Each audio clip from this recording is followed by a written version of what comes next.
ஓம் அகிலாண்ட நாயகியே போற்றி. ஓம் அஷ்டமி நாயகியே போற்றி. ஓம் அபயம் தருபவளே போற்றி. ஓம் அசுரரை வென்றவளே போற்றி. ஓம் அன்பர்க்கு எளியவளே போற்றி போற்றி. என் அன்பு குழந்தையே, உனக்கான நல்ல விஷயங்களை செய்து கொடுப்பதற்காகவே உன் தாயானவள் இன்று உன்னை தேடி வந்திருக்கின்றேன். என் தங்க குழந்தையே, இன்று உன் அம்மா உனக்கு சொல்ல வந்திருக்கின்ற வாக்கினை நீ தவிர்க்காமல் கேட்க வேண்டும். ஏனென்றால் இது உனக்கான வாக்கு. உன்னை நல்வழிப்படுத்துவதற்காகவே உன் தாயானவள் தினம்தோறும் உனக்கு இந்த வாக்கினை உன் கண்ணில் படும்படி செய்து கொண்டிருக்கின்றேன் என்பதனை நீ மறந்துவிடக் கூடாது. வந்திருக்கின்றேன் என் குழந்தையே, நீ வாழ்க்கையில் இனிமையாக வாழ வேண்டும் என்று ஆசைப்படுகின்றாய். உன்னுடைய துணையோடு சந்தோஷமாக நடுவில் யாருமே வராத அளவிற்கு ஒரு இனிமையான வாழ்க்கையை வாழ வேண்டும் என்று நீ ஆசைப்பட்டு கொண்டிருக்கின்றாய். சரியாக இருக்க வேண்டும் என்றுதான் நினைப்பேன். ஆனால் உனக்கே தெரியாமல் சில விஷயங்கள் நடந்து கொண்டிருக்கின்றது என்று சொன்னால் உன்னால் நம்ப முடியுமா? நம்பித்தானே ஆக வேண்டும். உனக்கு ஒரு பெண் ஒரு மிகப்பெரிய ஒரு சூழ்ச்சியை நடத்தி கொண்டிருக்கின்றாள். ஒரு பெண்ணாகிய ஒரு கொடிய எண்ணம் கொண்ட அவள் உன்னுடைய வாழ்க்கையை பார்த்து மிகவும் ஆசைப்படுகின்றேன். நீ எப்பொழுதுமே சந்தோஷமாக இருக்கின்றாய். உன் வாழ்க்கையில் எவ்வளவுதான் உனக்கும் உன் துணைக்கும் பிரச்சனைகள் ஏற்பட்டாலும் இருந்தாலும் வாக்குவாதங்கள் இருந்தாலும் எந்த ஒரு விஷயம் இருந்தாலும் வெளியில் காட்டிக்கொள்ளாமல் எப்பொழுதுமே உன்னுடைய துணையை உயர்த்தித்தான் பேசுவார். எந்த ஒரு இடத்திலும் உன்னுடைய துணையை தாழ்த்தி பேசுவதே கிடையாது. அப்படி ஒரு அன்பான குழந்தை நீ. உன்னுடைய துணையாகிய உனக்கு எப்பொழுதுமே உனக்கு எந்த ஒரு விஷயம் செய்தாலும் அவன் எல்லோருக்கும் மத்தியில் நல்லதாகத்தான் இருக்க வேண்டும்.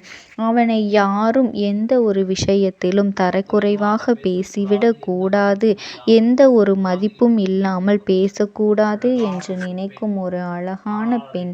ஆனால் அதை தவறாக ஒரு பெண் புரிந்து கொண்டு இவள் இந்த வாழ்க்கையில் இவ்வளவு நன்றாக இருக்கின்றாளே, இவள் வாழ்க்கையில் மிக அருமையான துணை வந்துவிட்டதே என்ற உங்கள் இருவருக்கும் நடுவே புகுந்து சில சண்டைகளை மூட்டிவிடலாம் என்பதற்காக உன்னுடைய துணையை பற்றி உன்னிடமும் உன்னை பற்றி உன் துணையிடமும் மாறி மாறி பேசிக்கொண்டே இருக்கின்றார்கள். அவள் யார் என்றால் நண்பன் என்று உன்னை சுற்றி கொண்டே இருப்பவள். உனக்கு முன்வந்து நின்று, அதாவது உனக்கு ஏதாவது ஒன்று என்றால் உனக்கு முன்வந்து நின்று அவள்தான் சரி செய்து தருவாள். உன்னை போல ஒரு நண்பன் ஒரு தோழி கிடைத்ததற்கு நான் தான் கொடுத்து வைத்திருக்க வேண்டும். அவ்வளவு பெரிய நல்ல நண்பன் நல்ல தோழி நீ. உன்னுடைய கணவன் எனக்கு நண்பன், நீ வந்து எனக்கு ஒரு நல்ல தோழி என்று சொல்லிக்கொண்டு உங்கள் இருவரையும் பிரித்து வைத்து கொண்டு இருக்கின்றார்கள். பிரித்துவிட்டு நடுவில் புகுந்து விடலாம் என்று நினைத்து கொண்டு, அதாவது ஒரு பெண் உன் நண்பன் உன்னுடைய வாழ்க்கை உன் தோழி கெடுத்து கொண்டு இருக்கின்றாள். அதனால்தான் சில சமயம் உங்கள் இருவருக்கும் கருத்து வேறுபாடு வருகின்றது. நீ இதை சொல்வது உன்னுடைய கணவன் வேறு ஒரு விஷயத்தை சொல்வது உண்டு. துணை வேறு ஒரு விஷயத்தை சொன்னால் நீ வேறு ஒரு விஷயத்தை சொல்லும்போது உங்கள் இருவருக்கும் நடுவே ஒரு மிகப்பெரிய ஒரு பாலம் வந்து உருவாகின்றது. அதற்கு நடுவே வந்து விடுகின்றாள்.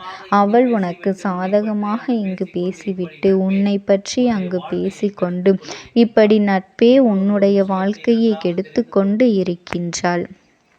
இன்னொரு விஷயத்தை நன்றாக தெரிந்து கொள். எப்பொழுதும் உங்களுக்கு ஒரு பிரச்சனை வருகின்றது என்றால் நடுவில் யாரையும் விடாதீர்கள் என்பது என்னுடைய கருத்து. ஏன் நண்பனாக இருக்கலாம், அம்மாவாக இருக்கலாம், அப்பாவாக இருக்கலாம், ஒரு நல்ல பிள்ளையாக கூட இருக்கலாம். யாரையுமே எந்த உறவாக இருந்தாலும் சரி, உனக்கு எப்பொழுதும் உயிரை கொடுக்கும் உறவாக இருந்தாலும் சரிதான், உங்கள் இருவருக்கும் ஏதோ ஒரு பிரச்சனை வருகின்றது என்றால் யாரையும் அனுமதிக்காதீர்கள். உங்களுக்கு என்ன பேச வேண்டுமோ அதை பேசு. இங்கு என்ன பேச வேண்டுமோ அதை உன் துணை நேரடியாக உன்னிடம் வந்து பேசட்டும். நீ என்ன பேசுவது நேரடியாக வந்து துணையிடம் பேசு. மற்றபடி நடுவே ஒரு பாலத்தை உருவாக்கி அதன் மூலமாக மற்றவரை எப்பொழுதுமே பேச வைக்காதீர்கள். உங்கள் இருவருக்கும் உள்ள இடைவெளியானது எப்பொழுதும் நெருக்கமாகத்தான் இருக்க வேண்டும்.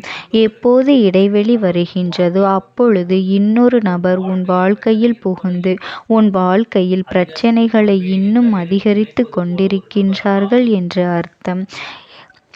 இதை தவிர நீ நினைப்பது போல ஒரு நபர், அதாவது ஒரு அம்மாவாக அப்பாவாக யாராக வேண்டுமானாலும் இருக்கலாம். யாரையும் குறை சொல்லவில்லை.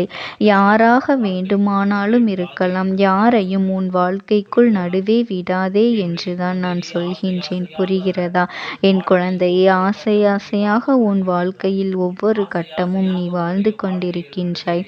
ஆசை ஆசையாக உன்னுடைய வாழ்க்கைக்கு நடுவே யார் புகுந்தாலும் அது மிகப்பெரிய பிரச்சனையாகத்தான் மாறுமே தவிர அது ஒரு சின்ன பிரச்சனையாக மாறாது. இருவரும் சேர்வதற்கான ஒரு வாய்ப்புகள் உங்களுக்குள் கிடைக்காது. நீங்கள் பேச வேண்டுமா? ஒருவருக்கொருவர் எப்பொழுதுமே எந்த ஒரு இரக்கங்களையும் ஏற்ற இறக்கங்களையும் பார்க்காதீர்கள். நான் தான் உயர்ந்தவன், நீதான் உயர்ந்தவன் என்றெல்லாம் பார்க்காதீர்கள்.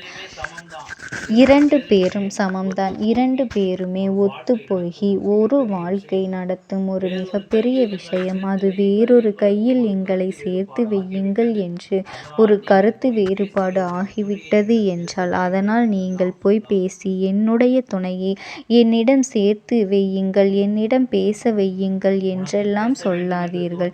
உனக்கு பேச வேண்டும் என்று தோன்றியதால் நேரடியாக போய் பேசி எதுவாக இருந்தாலும் அதை விட்டுவிட்டு உன் நண்பன், உன்னுடைய தாய், உன்னுடைய தகப்பன், உன்னுடைய இரத்த உறவு, உன்னுடைய அக்கா, தம்பி என்று யாரையும் நடுவே விடாதே.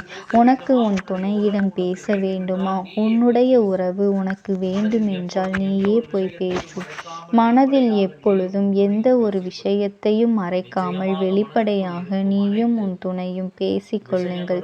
நிச்சயமாக மனதிற்குள் இருக்கும் அனைத்து விஷயங்களும், நிச்சயமாக மறைந்த ஒரு சந்தோஷமான விஷயங்கள் உன் வாழ்க்கையில் கிடைக்கும். நிச்சயமாக காலம் உன்னுடைய வாழ்க்கையை உயர்த்தும். நீ தேடி கிடந்த வாழ்க்கையை உனக்கு தேடி கிடைக்கும். அந்த போலியான ஒரு பெண் தோழியை உனக்கு நான் யாரென்று சொல்லிவிட்டு இப்பொழுது உன்னுடைய கணவரை பற்றி கேட்டுக்கொண்டே இருப்பது. உன்னுடைய வாழ்க்கையில் எந்த ஒரு பிரச்சனையுமே வராதா?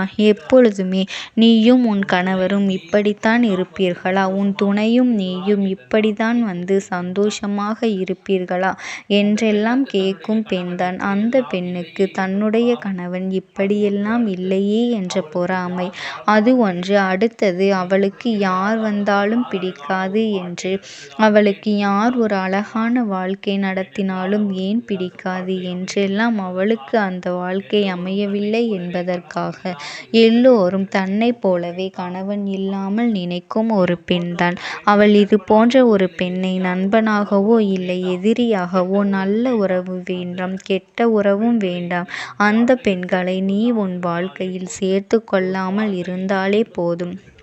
உன் வாழ்க்கையில் நீ முன்னுக்கு வந்து விடலாம். நிறைய பேர் எல்லாம் இல்லை, அந்த ஒரு நபர் மட்டும் உன் வாழ்க்கையில் இருக்க வேண்டாம். உன் கணவனும் நீயும் ஒன்றாக வெளியில் சென்றால் கூட நமக்கு இப்படி ஒரு வாழ்க்கை அமையவில்லையே என்று உன்னை நினைத்து பொறாமை கொண்டிருப்பவள்தான் அவள், என் தங்க குழந்தை. அதனால் இப்பேற்பட்ட உறவு உன் வாழ்க்கையில் இருந்தால் நீ நிச்சயமாக இவளை உன் வாழ்க்கையை விட்டு வெளியேற்றி விட வேண்டும். என் அன்பு குழந்தைக்கு இந்த தாயானவளினுடைய அன்பும் ஆசீர்வாதங்களும் என்றென்றைக்குமே முழுமையாக கிடைத்து கொண்டுதான் இருக்கும். ஓம் சக்தி.